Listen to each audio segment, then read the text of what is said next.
Muito bem, seja muito bem-vindo, seja muito bem-vinda ao Núcleo de Formação de Livres Pensadores. Eu sou Carlos Moraes, eu sou sacerdote e fundador do Centro Espiritualista Legião da Fraternidade Branca e você vai me acompanhar aqui durante os próximos minutos e você que fará a escolha de seguir em frente, em tornar-se um livre pensador, né, vai estar comigo aí nos próximos meses, quem diria até, quiçá dizer eu, assim com quem não quer nada, né, para os próximos anos, onde nós vamos aprofundando o nosso conhecimento de acordo com a possibilidade de cada um, né, de acordo com a vontade de cada um e de acordo com a escolha de cada um, né? Então eu espero que você entre comigo nessa jornada, né? Converse, discuta, fale o que pensa, para que a gente possa ter sempre discussões extremamente sadias a respeito de espiritualidade, para que você tenha condição de ser o mais novo livre pensador nessa terra, né? Onde você possa se tornar, acima de tudo, um formador de opiniões, né? E compartilhar assim conhecimento, ideias, sugestões, orientações, aconselhamentos de forma mais robusta, mais precisa, né? Sem ser tanto na base do achismo, porque eu acho isso, porque eu acho aquilo. Não, tem um embasamento mais apropriado. E a nossa ideia nesse módulo introdutório, tanto na aula 1 quanto na aula 2, é você conhecer um pouco da estrutura desse núcleo, né? Começando assim por essas boas-vindas em você mergulhar conosco nesse núcleo, né? Nesse primeiro momento, onde você vai entender um pouco a proposta do núcleo de formação dos livres pensadores, conhecer um pouquinho o professor que vai estar contigo durante todo esse ano e poder entender um pouco da estrutura, da história do Selfie, né? Onde você está depositando sua confiança, onde você está depositando a sua jornada, e é bom que você saiba, né? É bom que você entenda um pouco como surgiu a ideia do Selfie, como eu me tornei sacerdote, quais foram as escolhas que eu tive durante a minha jornada, e também saber carga horária, saber conteúdo programático, entender o que é o núcleo de formação de livres pensadores, para que você saiba e entenda quais são as regras do jogo, né?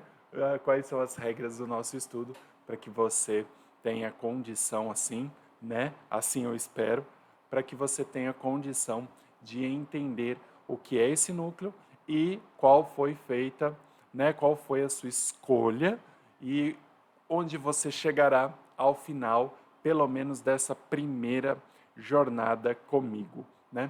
Eu gosto sempre, no momento de boas-vindas, mostrar uma imagem, né?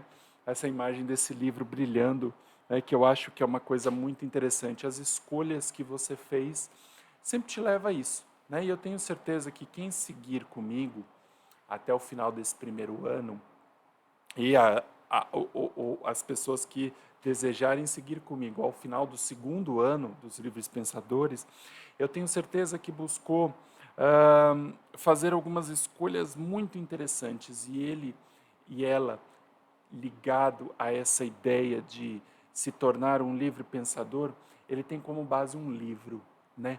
Um livro ele sempre nos enriquece. Um livro ele sempre busca trazer para nós um conceito de vida muito profundo, né? Um conceito de é, é, é, é, base de vida, um conceito de espiritualidade extremamente necessário e profundo em nossas vidas, né?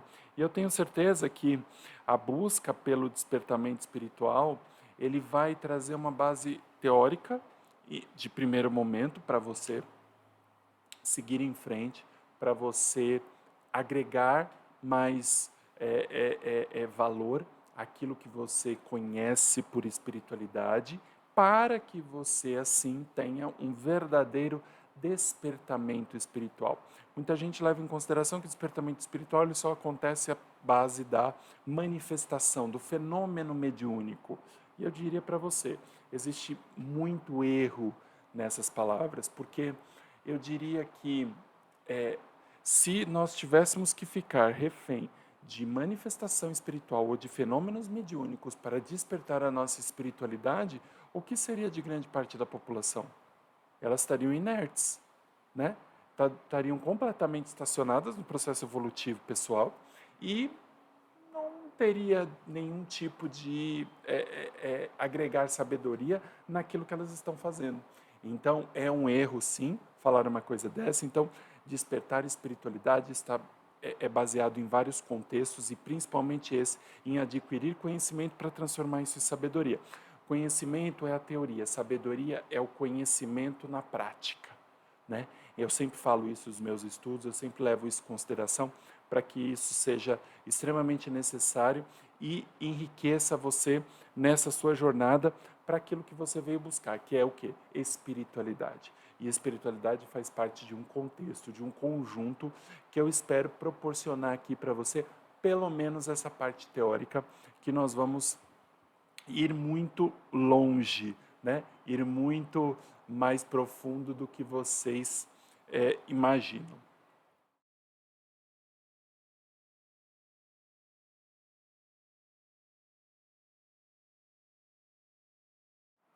Nada mais importante, nada mais necessário do que você escolher um curso e conhecer o professor. Conhecer a didática dele, conhecer a linguagem dele, conhecer um pouco dele. O que eu estou fazendo aqui?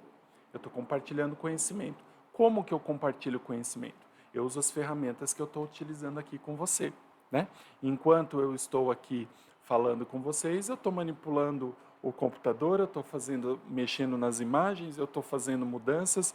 Então, é importante que você não só avalie essa questão, né? Como eu falo, qual a didática que eu uso, que oratória eu tenho, como também você conheça um pouco de como eu me desenvolvi, porque nós estamos falando de espiritualidade, né? E aí muita gente fala da necessidade dos fenômenos, aquela coisa toda, de preparo, isso, aquilo.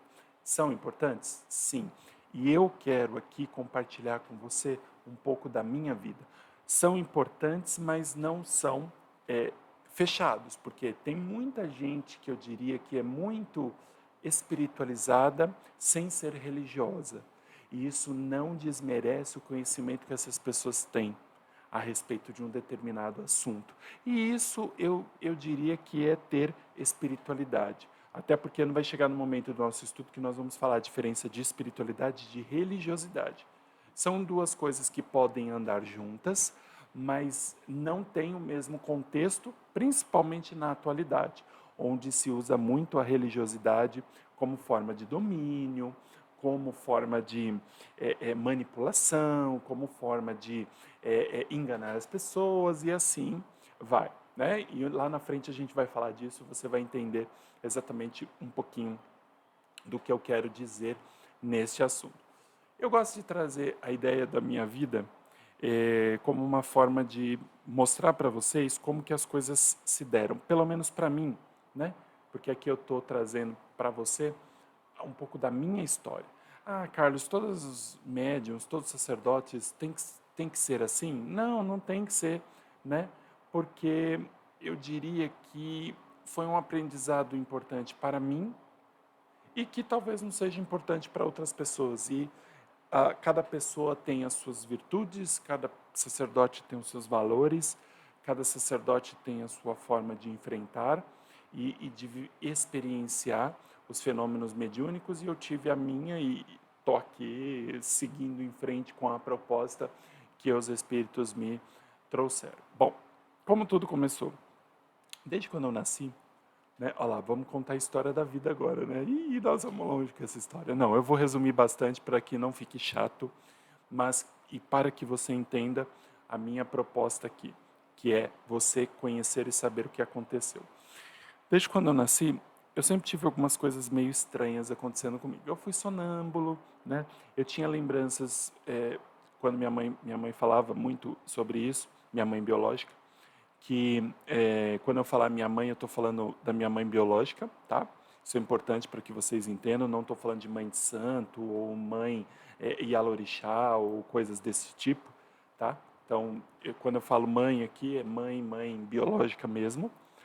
E É, durante a minha infância, minha mãe diz que eu tive alguns aspectos bem interessantes, do tipo, eu fui sempre uma criança muito doente, então eu tive tumor no tímpano, eu tive broncopneumonia, eu tive, né, várias doenças ao longo do tempo. Essas doenças infecto-contagiosas comuns em crianças eu tive todas, apesar de ter sido vacinado, o que foi bom, porque as doenças acabaram se manifestando de certa forma mais sutis, né? Entretanto, eu tive todas, eu só não tive cachumba, né? Mas sarampo, rubéola, aquelas coisas todas eu tive, né? É, então eu fui uma criança muito doente por um lado e tive alguns fenômenos diferentes do outro. Eu era sonâmbulo, né? Eu falava coisas que aconteceram antes de eu nascer, né? Então minha mãe comentava assim por cima, então eu tinha algumas coisas, algumas características interessantes. Além de minha mãe levar eu, minha mãe me levar numa numa benzedeira, e a dona Maria sempre falava que ela ia ter muito problema, muita dor de cabeça comigo, e realmente teve. Não só na infância como na adolescência. Eu fui um adolescente rebeldíssimo, rebeldíssimo, assim, daquele jeito, né? E dadas as circunstâncias e situações, né, muita coisa interessante aconteceu, porque aos 8 anos eu adoeci, eu peguei meningite meningocócita, né? Aquela meningite que uma pessoa é, é, raramente uma pessoa sobrevive, né? E quando sobrevive fica cheio de sequelas, né? E acho que eu não fiquei com nenhuma, né? A não ser ser meio doido assim das ideias, ser médium, né? Brincadeira, tá? Eu brinco muito com assuntos sérios, eu trago um pouco de reverência para assuntos mais pesados, porque eu acho interessante para dar uma relaxada naquele assunto, né? Então, por mais que o assunto seja delicado, eu sempre trago isso, eu gosto de trazer isso, e eu gosto que você veja esse meu lado também brincalhão, para que a gente possa falar sério de uma forma mais gostosa e descontraída, fazendo com que o estudo não fique pesado, né? E aí, nesse episódio foi interessante porque eu comecei com uma febre muito alta. E aí eu comecei a ter alguns sinais e sintomas exatamente da meningite. E aí o pediatra da qual eu passava, né, no terceiro ou quarto dia, começou a suspeitar, deu um antibiótico, comecei a tomar. Eu não melhorava, a febre não baixava, ela chegou a quase 40 graus. E em vários episódios complexos e estranhos, onde eu comecei a ter dificuldade de algumas coisas. Uma das coisas, né, que a meningite causa é a gente não conseguir colocar o queixo aqui, né, fazer esse movimento aqui que eu estou fazendo. Eu não consigo, né, eu não conseguiria, né, durante o processo ah, de que eu digo que é de a meningite, né, quando você tem. E aí, nesse momento específico, eu comecei, o médico, bom, vamos internar porque os antibióticos não estão fazendo efeito, ele precisa de tratamento hospitalar. Vai para o hospital, toma isso, toma aquilo, toma não sei o que, e nada melhor. Até que eles resolveram fazer aquele exame, né, que é o líquor, né, retira o líquor da medula e para avaliar, né, que tipo de meningite é, o que está acontecendo. Imagina, gente, eu tinha 8 anos de idade, né? Então, há 30 e poucos anos atrás, é muito tempo, e a gente não tinha a tecnologia que a gente tem hoje. Então, né, eu fui levado para uma sala. Eu estou contando isso porque, nesse momento, eu tive um fenômeno bem interessante. Eu fui colocado numa sala, em cima de uma maca. Eu julgo que seja uma maca, eu não lembro exatamente a imagem, eu lembro da imagem como um todo. Tudo que eu estou falando para vocês, eu tenho lembrança. E aí, eu tinha dois enfermeiros, um de cada lado, né?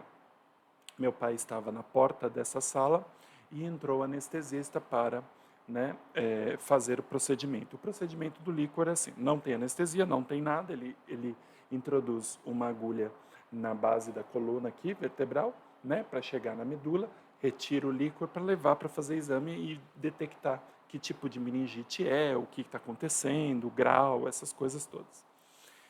Resumindo, a hora que os dois enfermeiros, que o anestesista, o médico entrou, o anestesista entrou na sala, os dois médicos me empurraram para frente e eu fiquei bem corcunda, né? Eu estava na posição de lótus, eu estava sentado com as pernas cruzadas, eles me empurraram e eu senti né, que eu saí do corpo. Eu tive um desdobramento natural e eu fiquei flutuando atrás de mim, mais ou menos a 1,5 m do chão, né? E eu senti que tinha um braço no meu lado esquerdo me segurando aqui, né? E me suspendendo do chão. E eu falei, nossa, tipo, que isso? Eu tô ali, meu pai tá ali, tem duas pessoas aqui, tem o médico e tal. E aí minha mãe e aí abre um parênteses que depois minha mãe contou esse episódio para mim, que quando o médico foi fazer o exame, ele chegou para ela, foi conversar com ela dizendo que eu não tinha esboçado nenhum tipo de sensação ou de dor durante o procedimento e que eles iriam fazer o que fosse possível, mas que o meu caso era grave. Realmente, eu estava desdobrado. Eu não tinha impressão nenhuma da matéria, até pelo estado de saúde que eu estava, né, que realmente depois os exames detectaram, né, uma meningite gravíssima. E naquele momento o espírito começou a falar comigo, né?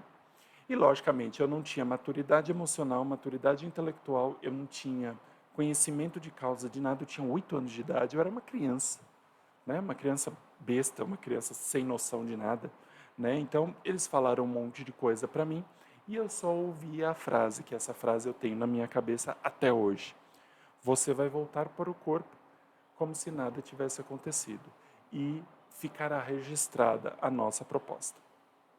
Voltei para o corpo, apaguei, eu vi um clarão assim, meio estranho, volto para o corpo, apago, acordo 40 minutos depois pedindo comida porque eu estava morrendo de fome, né? Como um bom taurino, eu sempre tenho fome. E aí, que negócio estranho, que loucura, que raio que aconteceu, né? Esses espíritos tinham me dito umas coisas importantes que eu fui saber muito tempo depois, mas ali tinham me dado a proposta do centro, né? Por quê? Eu já tinha tido experiências interessantes. Eu era sonâmbulo, eu desdobrava com facilidade, eu já tinha contato com o mundo espiritual sem saber exatamente o que eu tinha. Então, algumas coisas interessantes já tinham acontecido comigo. E esse episódio só veio fortalecer. E aí, através de uma tecnologia que existe no plano espiritual, eles me curaram. E me deram a proposta, ó, você vai ter o selfie. Sua saúde será ótima enquanto você cuidar das pessoas. Nós vamos te dar o sustento energético e espiritual para que você cuide de pessoas, com essa proposta que nós estamos colocando. E a partir de hoje, nunca mais você terá nenhuma doença mais expressiva, né, que possa interferir no seu bem-estar para que você leve auxílio às pessoas. E realmente, a partir desse episódio, eu só tive um episódio ou outro de uma gripe aqui, uma inflamação, infecção de garganta ali, e principalmente enquanto eu não desenvolvi a minha voz, eu não desenvolvi o conhecimento, o compartilhar conhecimento. Para vocês terem ideia, todos os médicos que eu fui queriam me operar as amígdalas, porque eu tinha muita amidalite, muita, que na realidade eu tinha um acúmulo de energia no meu laríngeo que eu não expressava.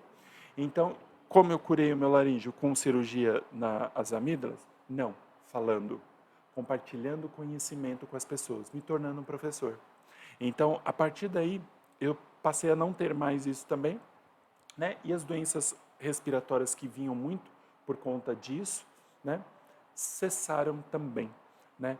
Então eu percebi que eu precisava fazer alguma coisa, né? E a partir dali eu despertei para a espiritualidade, né? E aos 10 anos, na realidade, eu fui buscar e eu sempre fui, né? Sempre quis conhecer sobre religiosidade e espiritualidade. Eu fui fazer a minha primeira comunhão, fiz a matrícula, fiquei 2 anos, até os 12.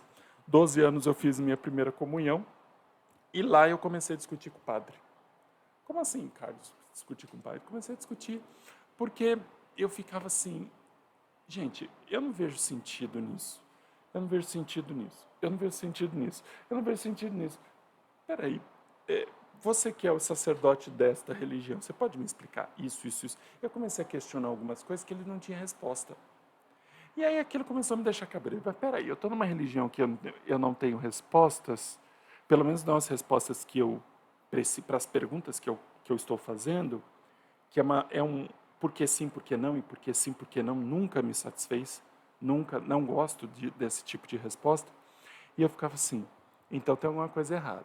Então eu tenho que buscar essa informação em outro lugar. E aí eu fui buscar.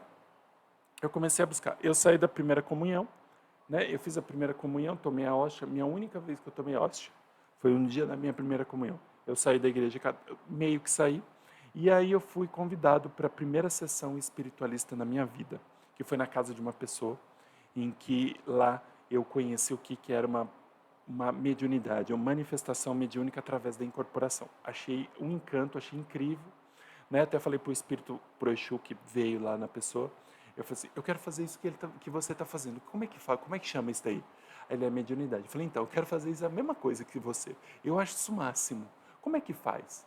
Aí ele botou a mão na minha cabeça, depois de eu tremer igual uma vara velha, né? Achando que ele ia me fazer incorporar naquele momento, eu comecei a quase mijar nas calças, né? De medo.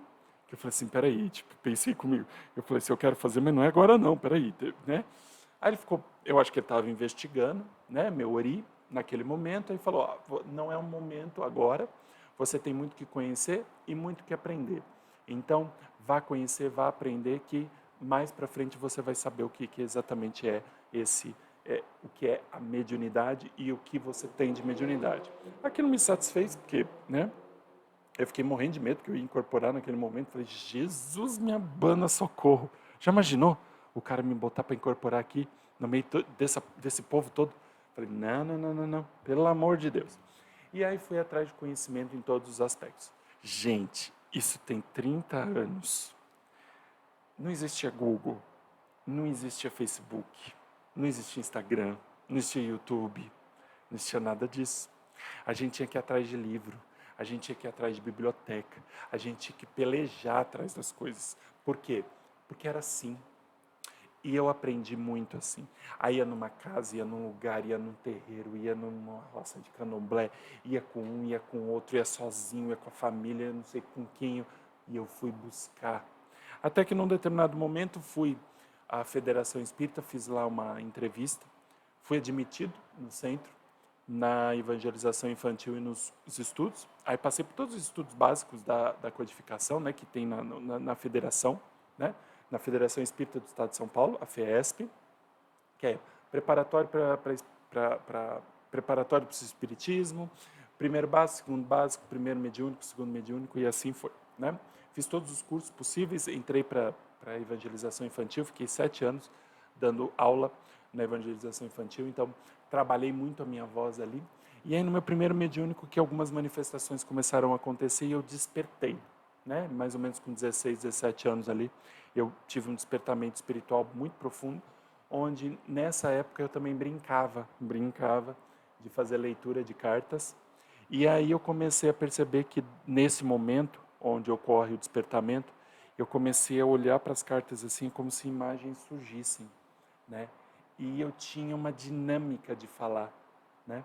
Eu estava lá e de repente, pá, né? Vários vídeos aí tem algumas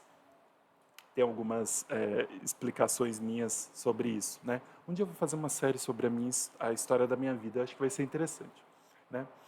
E aí é, eu fui, né, conhecendo uma coisa ali, mas eu nunca me limitei. Fui estudar bruxaria, fui estudar magia hermética, fui estudar, né, o próprio hermetismo, fui estudar um pouco do Egito, né? Eu adorava, sempre gostei de história, né? História da humanidade e tudo mais. Fui estudar candomblé, fui estudar os orixás, fui estudar espiritismo, fui estudar umbanda. Eu fui conhecer. E aí, no meio disso, tudo acontecendo, até que, num determinado momento, eu tive a minha primeira manifestação, né, que foi o seu João Caveira. Para muitos sacerdotes isso era um absurdo, né? Para muitos, quase todos que eu fui, era um absurdo eu ter começado a incorporar através de um Exu. E isso era o fim da picada, mas o seu João ficou comigo incorporando durante pelo menos uns 3 ou 4 anos, inicialmente, somente ele. E ele foi dando as diretrizes da minha vida espiritual. O que eu quero dizer com isso? Ele foi me orientando o que eu devia fazer.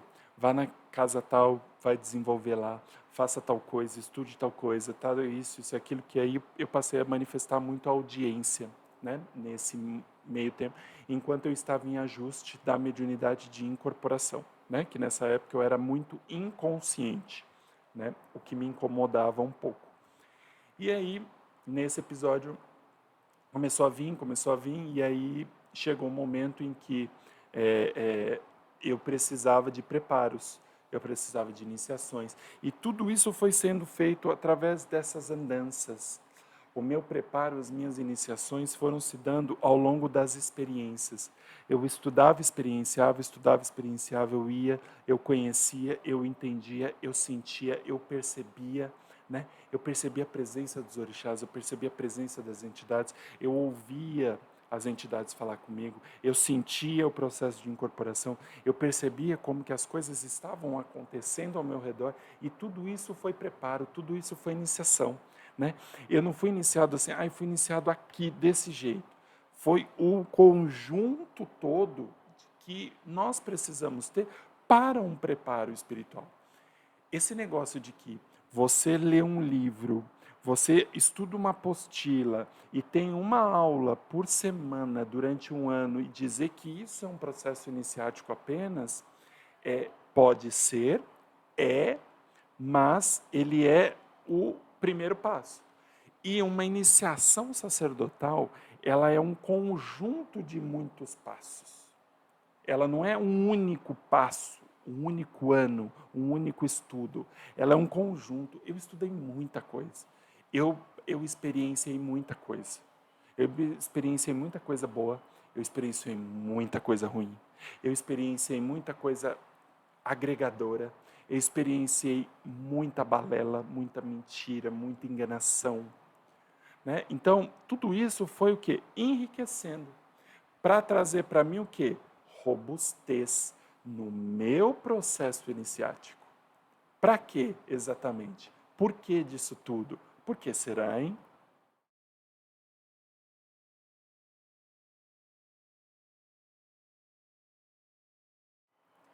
Porque eu tinha um trabalho espiritual para desenvolver.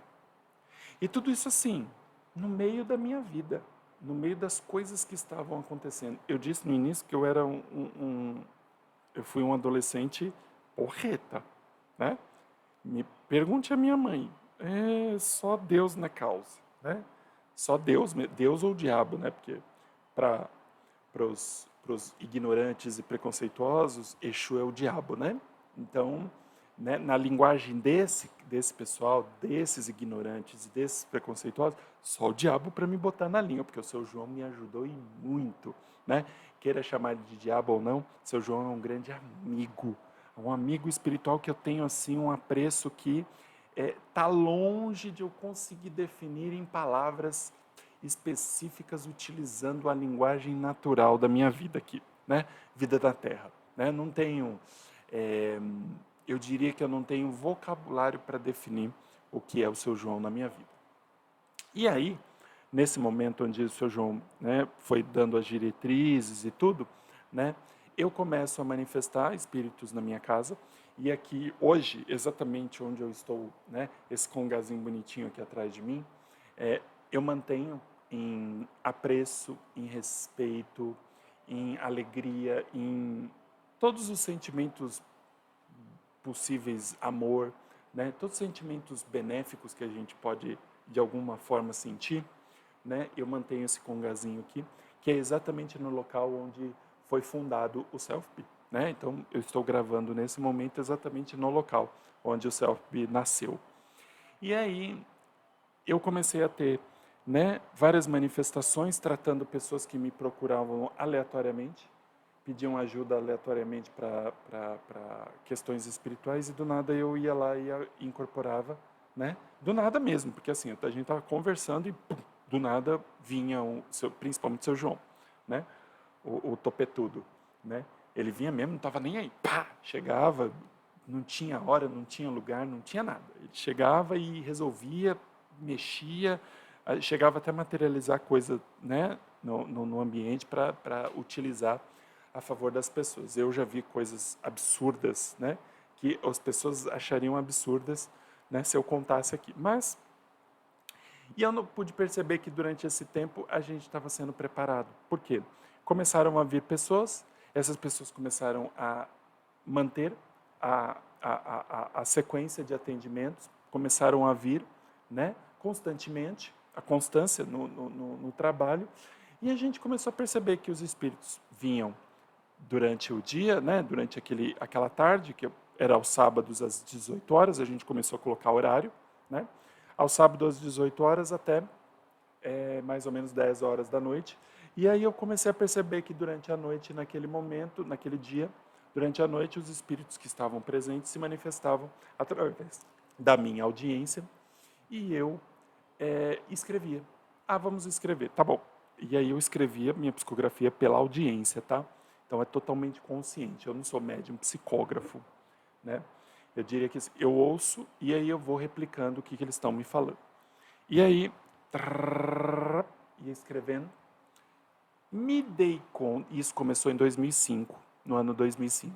Eu me dei conta em 2007 que nós estávamos escrevendo as diretrizes do Selfie, né? Eu não tinha me dado conta. Você fez uma escolha, está aqui comigo.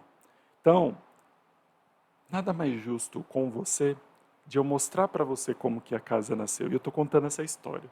Por isso, assim, como surgiu essa casa que você escolheu? Você já parou para analisar, quando você escolhe algum lugar, você já parou para analisar como que surgiu aquele templo? Como é que veio a ideia? Veio da onde? A casa nasceu de briga? Nasceu de desavença? Nasceu de fofoca? Nasceu de enganação? Nasceu de domínio? Nasceu de quê? Né? Qual foi a intenção de abrir a casa? E aí foi muito engraçado, né? Porque naquele momento que eu estava eu lembro até hoje, né? Que eu estava escrevendo muita coisa e tal. E aí em 2007 eu estava no MSN. MSN. Quem é de vocês que lembra que era o MSN? Era o nosso WhatsApp de hoje, né? E aí eu cheguei ali e o Tupinambá chegou perto de mim, ao meu lado assim, e falou assim, escreve o nome. Abre o Word aí e escreve o nome, né? Eu estou traduzindo o que ele falou, lógico. Ele falou com o linguajar dele. Aí eu, peraí. Aí abri lá o bloco de notas, o Word, sei lá, o aplicativo que eu usei lá, o programa que eu usei. Escreve aí, Sociedade Espiritualista Legião da Fraternidade Branca. Falou, ó, guarda esse nome, nunca mais esqueça este nome. Eu falei, tem como esquecer? Depois dessa falácia tão firme, né? Tem como esquecer? Lógico que não. E aí eu descobri que todo aquele enredo que eu estava escrevendo ao longo dos anos, nada mais, nada menos do que eram as diretrizes dos trabalhos. Então, a gente experienciava no trabalho, no dia, na prática, eles explicavam a teoria e estruturava a forma de atendimento, como as coisas iriam acontecer durante os trabalhos. Então, o Self-B foi materializado para que tivéssemos condições de trabalhar os aspectos de conhecimento, compartilhando conhecimento, compartilhando auxílio às pessoas, trabalhando espiritualidade, trabalhando mediunidade, auxiliando mediunicamente e espiritualmente as pessoas e libertando todos da ignorância. O Self-B é materializado para que nós possamos varrer em definitivo a ignorância da face da Terra. Pelo menos aqueles que passam por nós e que de alguma forma a gente possa contribuir, né, semeando, né, jogando algumas sementes ali. E felizes são aqueles que são terras férteis para este conhecimento, que eles possam compartilhar mais e mais aquilo que recebeu, né, do Self e levar para qualquer canto do planeta um pouco daquilo que a gente pode trazer e preparar. Eu fico muito feliz quando eu vejo, né, tem um médium da casa que ele chegou a abrir, né, uma outra casa, e eu fico muito feliz quando eu vejo, por exemplo, no final do ano, ele faz um rito igual ao nosso, que chama Roda dos Orixás, né? E quando eu vi a primeira vez, aquilo me emocionou tanto assim, bateu no coração tão gostosamente, que eu falei assim, puxa vida, eu já me sinto satisfeito. Eu já me sinto satisfeito por eu ter feito escola, né? Porque ele participou durante algum tempo na casa e ele levou algo de bom, né? E ele, o quê? Ele não dividiu, ele multiplicou, né? E essa é a visão, né? Como diz Preto Velho, né? O amor é uma das coisas que só aumenta quando se compartilha, né? Quando se divide ou compartilha o amor, ele cresce, ele nunca diminui, né? Então, o amor é uma das únicas coisas que acontece isso e eu fico muito, muito grato e muito feliz. Bom, vamos parar de devagar, senão a gente não fala. Como surgiram as orientações espirituais? Dessa forma, a gente ia experienciando, eles iam descrevendo depois e eu ia montando. E esse quebra-cabeça foi sendo montado durante 2 anos, né? Inicialmente, durante 2 anos, é óbvio, né? O mais grosso do trabalho foi feito, a parte mais da área mais espiritual, foi grossamente produzido nesses 2 anos, e ao longo dos outros, e até hoje nós ainda produzimos esse tipo de material, né, porque não para, os espíritos não param, até porque ao longo do tempo foram surgindo outros espíritos, outros médiums, outros trabalhos, outros preparos, que a gente sempre vai evoluindo. Uma casa termina no momento da fundação e vai ser assim para o resto da jornada? Não, ela vai evoluindo, né? E isso eu fico muito feliz, porque, por exemplo, rotina é uma coisa que me mata, né? Eu não conseguiria fazer a mesma coisa o resto da vida, né? Então sempre tem um desafio novo, um obstáculo novo, um problema novo, uma dificuldade nova, um conhecimento novo, um preparo novo para a gente seguir em frente. Esse é o papel dos verdadeiros médiums, né? E aí, durante todo esse tempo, a gente foi fazendo e a casa chegou um momento que foi estruturada em algumas áreas e para que a gente pudesse ter uma organização básica das atividades que nós exerceríamos durante a nossa jornada, né? Então, a estrutura central, o nosso logo, inclusive, foi uma das coisas que o Tupinambá acabou nos orientando, desenhando, porque ele falou, o logo ele tem que ter o sentido da casa, né? Então, primariamente, o sentido básico da Umbanda, né? O ternário ou o triângulo, né? A visão do triângulo, que é o 3, né? O Deus, Pai, Filho, Espírito Santo, né?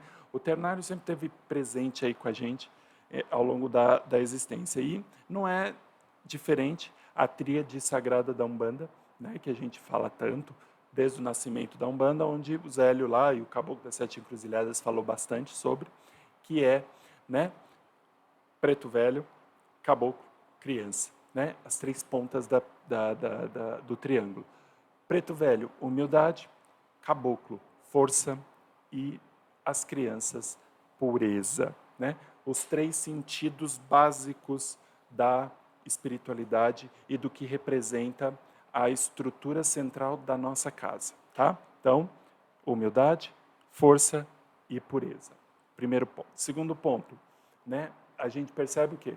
Uma árvore com 3 troncos, 3 homenzinhos trazendo a ideia do tronco. Primeiro a árvore, porque simboliza a natureza, a base do nosso trabalho, ligação profunda com a natureza, ligação profunda com as forças da natureza representada pela árvore, porque a árvore dá folhas, a árvore dá frutos, a árvore passa por tempestade, cai um galho, cai uma folha, o fruto muitas vezes carrega uma semente que vai gerar um novo fruto. Então, o símbolo da árvore está muito relacionado que a ancestralidade, a capacidade que a natureza tem de se recompor, regenerar, gerar novos seres e assim manter o quê? O equilíbrio em todos os aspectos da nossa existência, né?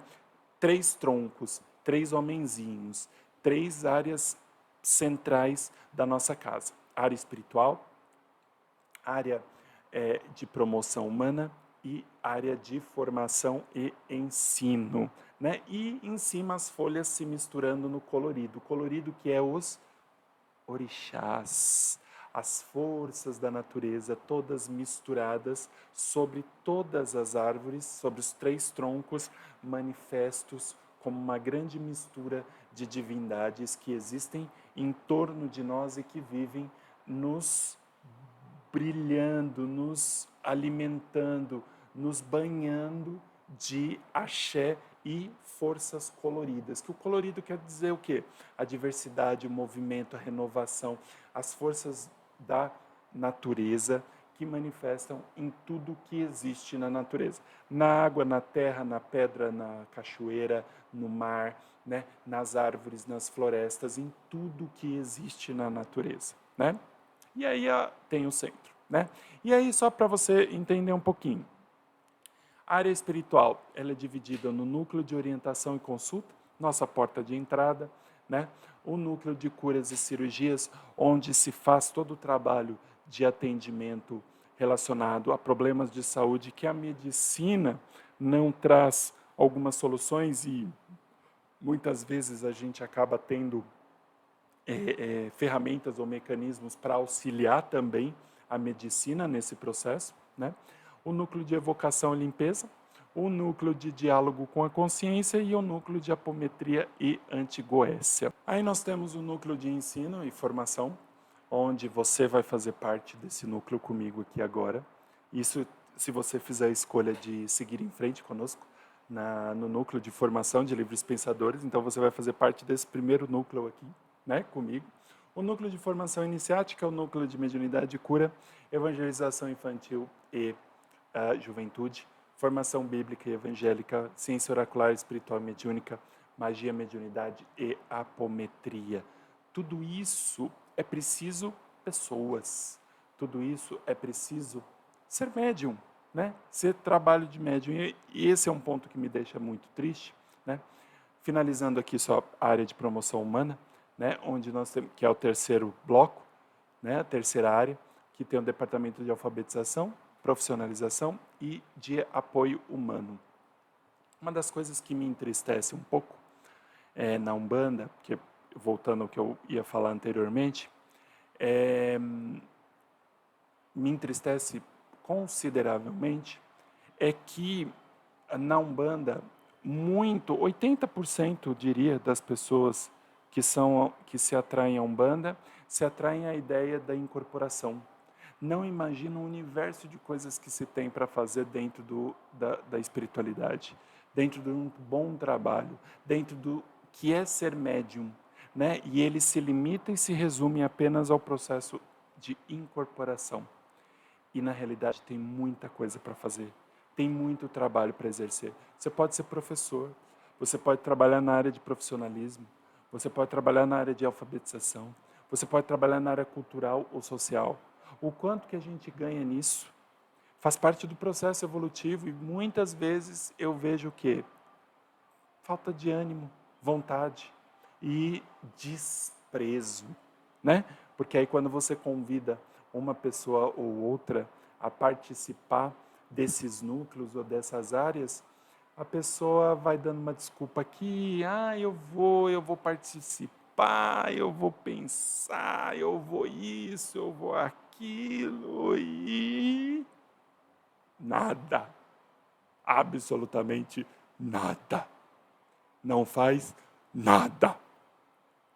Brincadeiras à parte de novo. Você viu como que eu sou, né? Você está vendo como que é como vai ser a didática das nossas aulas, né?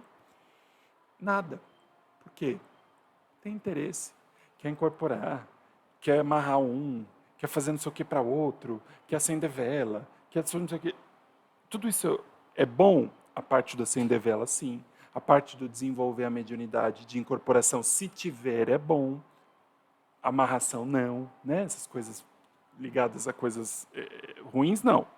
Não é bom e eu falo que não é bom mesmo. E o restante? Não é bom? Não é legal você compartilhar o que você conhece? Não é legal você trazer entendimento às pessoas? Não é legal você despertar a sabedoria, o conhecimento, o preparo, o pensamento crítico, ensinar a pessoa a pensar? Não é gostoso? Eu amo fazer isso. Eu amo, né? E cada vez que eu liberto uma pessoa que está presa num jugo da ignorância, eu me sinto extremamente satisfeito. Muito, mas muito satisfeito. E eu falo assim, valeu a pena eu estar aqui. Valeu muito a pena eu estar aqui. Então, aqui está um pouco da minha história, aqui está um pouco da história do Selfie, para que você saiba, reconheça seu valor e saiba exatamente o que é e por que você chegou aqui, né? E espero que esse vídeo, pelo menos essa primeira parte, que nós vamos para a segunda parte, né? Espero que esse vídeo te faça refletir qual foi a sua escolha, se ela foi uma boa escolha, se ela foi uma escolha mediana ou se foi uma escolha ruim, né? Em seguir em frente conosco. É isso que eu tenho para te oferecer nesta primeira aula e aguardo você na próxima aula, onde nós vamos falar sobre a estrutura do núcleo de formação de livres pensadores. Vamos falar do conteúdo programático e como nós vamos estudar, né, neste núcleo. E terceiro e último, as regras deste estudo. Ok? Espero você no nosso próximo vídeo falando sobre o núcleo de formação de livres pensadores. Até lá!